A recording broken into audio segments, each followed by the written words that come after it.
નમસ્કાર. આજે શુક્રવાર 19 જુલાઈ અને લાગે છે ગુજરાતના અમુક ભાગોમાં વરસાદનો એક નાનો રાઉન્ડ શરૂ થઈ ગયો છે. હા બિલકુલ. જેને કહીએ ને મિની રાઉન્ડ જેવું. તો ચાલો આપણી પાસે જે માહિતી છે એના ઊંડાણમાં ઉતરીએ, સમજીએ કે અત્યારે શું સ્થિતિ છે અને આગળ શું થવાની શક્યતા છે. ચોક્કસ. આ જે હલચાલ છે ને એનું કારણ પેલી બંગાળના ઉપસાગરવાળી સિસ્ટમ છે, હવાનું હળવું દબાણ. અચ્છા. અત્યારે એ સિસ્ટમ રાજસ્થાન પાકિસ્તાન બોર્ડર પાસે છે, એટલે એની અસર ઉત્તર ગુજરાત અને કચ્છ પર વધુ છે. બરાબર. તો હાલ કયા વિસ્તારો મુખ્ય અસર હેઠળ છે અને હવામાન વિભાગ એટલે આપણું આઈએમડી શું કહે છે આવનારા કલાકો અને દિવસો માટે? હા. અને પેલા નિષ્ણાતોની વાત પણ કરીએ. અંબાલાલ પટેલ, પરેશ ગોસ્વામી, અશોકભાઈ પટેલ, એ લોકો જુલાઈ એન્ડ અને ઓગસ્ટ માટે શું જોઈ રહ્યા છે? અત્યારની પરિસ્થિતિ જોઈએ તો સેટેલાઇટમાં પશ્ચિમ કાંઠે વાદળો દેખાય છે. અને આજે સવારથી જ ઉત્તર ગુજરાતમાં, ખાસ કરીને બનાસકાંઠામાં, થરાદ, ધાનેરા, સાંચોર બાજુ અને કચ્છમાં પણ સારો વરસાદ પડ્યો છે. હા, ત્યાં સમાચાર હતા સવારના. અને મહેસાણા, પાટણ, કચ્છના બીજા ભાગોમાં પણ ભારે ઝાપટા આવી શકે છે. અને આઈએમડીનું શું કહેવું છે?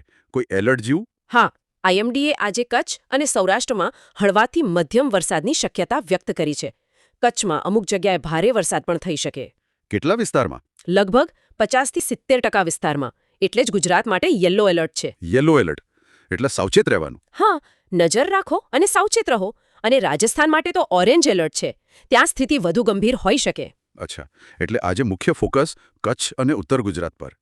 સૌરાષ્ટ્ર અને દક્ષિણ ગુજરાતમાં શું અપેક્ષા રાખીએ? ત્યાં પણ શક્યતા છે. દ્વારકા, જામનગર, મોરબી, સુરેન્દ્રનગર, રાજકોટ અને દક્ષિણ ગુજરાતમાં પણ છૂટાછવાયા. મતલબ બધે નહીં? ના, બધે નહીં.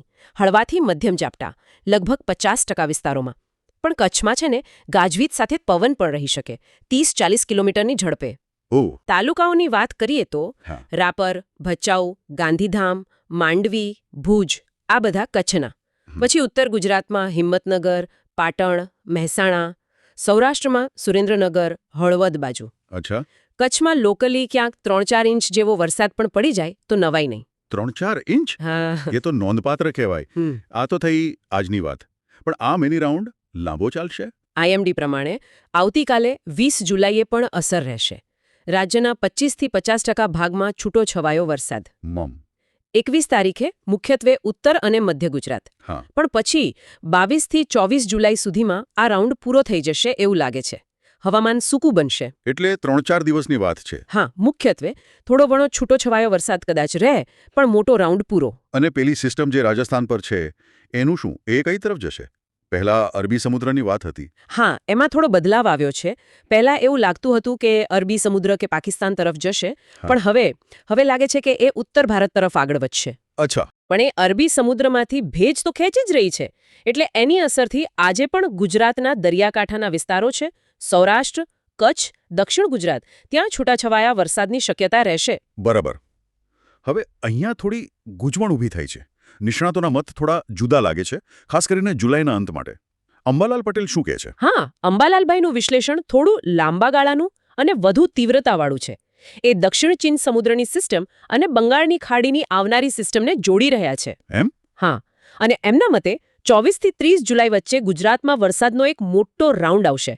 અને પૂર્વ ગુજરાતમાં તો ભારેથી અતિભારે વરસાદની શક્યતા જુએ છે, 2 થી 10 ઇંચ. 10 ઇંચ? ઓ બાપરે, આ તો બહુ મોટી આગાહી કહેવાય. એટલું જ નહીં, 6 થી 10 ઓગસ્ટ વચ્ચે પણ નવા રાઉન્ડનો ઇશારો છે એમના તરફથી. અચ્છા. બીજી તરફ પરેશ ગોસ્વામી અને અશોકભાઈ પટેલનું શું માનવું છે? એમના મંતવ્યો આટલા તીવ્ર છે? ન્યા પરેશ ગોસ્વામી કહે છે કે 21 જુલાઈ સુધી પેલી ઉત્તર ભારતવાળી સિસ્ટમના શિયર ઝોનની અસર રહેશે. શિયર ઝોન એટલે? ફેરફાર થાય જે વરસાદી વાદળો બનાવે, એના લીધે રાજ્યમાં છૂટાછવાયા મધ્યમ ઝાપટા રહેશે. મધ્યમ ઝાપટા, બરાબર. અને અશોકભાઈ પટેલનું કહેવું છે કે 24 જુલાઈ સુધી તો વરસાદની ગતિવિધિ નબળી જ રહેશે. મુખ્યત્વે હળવા ઝાપટા, અડધો ઇંચ જેવા, ક્યાંક કદાચ 1 થી 1.5 ઇંચ. એટલે સ્પષ્ટપણે બે અલગ અલગ ચિત્રો છે. અંબાલાલભાઈ ભારે વરસાદની વાત કરે છે, જ્યારે પરેશભાઈ અને અશોકભાઈ હાલ પૂરતું થોડું શાંતિ જેવું જુએ છે. હા, બિલકુલ આવું બને. અલગ અલગ મોડેલ્સ અને પરિબળોના અભ્યાસ પર આધાર રાખે. હવામાન છે, થોડી અનિશ્ચિતતા તો રહેવાની. સાચી વાત છે. અને આ બધી આગાહીઓની વચ્ચે કાલથી એટલે કે 20 જુલાઈથી પુષ્ય નક્ષત્ર પણ બેસી રહ્યું છે. હા, એ પણ એક મહત્વનો સમયગાળો. 20 જુલાઈ વહેલી સવારથી શરૂ થઈને 3 ઓગસ્ટ સુધી. જેની સાથે વરસાદની ઘણી આશાઓ જોડાયેલી હોય છે પરંપરાગત રીતે. બિલકુલ. એનું વાહન મોર છે અને એવી માન્યતા છે કે પુષ્ય નક્ષત્રનું પાણી અમૃત જેવું હોય, પાક માટે ઉત્તમ. આ એક સાંસ્કૃતિક પાસું છે ચોમાસા સાથે જોડાયેલું. તો આખી વાતનો સાર કાઢીએ તો અત્યારે એક ટૂંકો વરસાદી રાઉન્ડ છે. મુખ્ય અસર આજે કચ્છ ઉત્તર ગુજરાતમાં 2-3 દિવસમાં પૂરો થઈ જશે. બરાબર. પણ તે પછી શું? ખાસ કરીને જુલાઈના અંત અને ઓગસ્ટની શરૂઆતમાં એના પર નિષ્ણાતોમાં મતભેદ છે. કોઈ ભારે વરસાદ કહે છે, કોઈ હળવો માહોલ. હા, એટલે ચિત્ર થોડું ધૂંધળું છે ભવિષ્યનું. અને એવામાં પુષ્ય નક્ષત્રની શરૂઆત એક આશા આપે છે. એટલે હાલ પૂરતી રાહત, પછી આગળ શું થાય છે એના પર નજર રાખવી પડશે. ખરેખર આટલી બધી અલગ અલગ શક્યતાઓ છે, આગાહીઓ છે, તો આ બદલાતી હવામાન પેટર્ન આખરે ગુજરાત માટે આ ચોમાસાની ઋતુને કેવો આકાર આપશે? એ ખરેખર આ દિવસોમાં જોતા રહેવા જેવું અને વિચારવા જેવો પ્રશ્ન છે.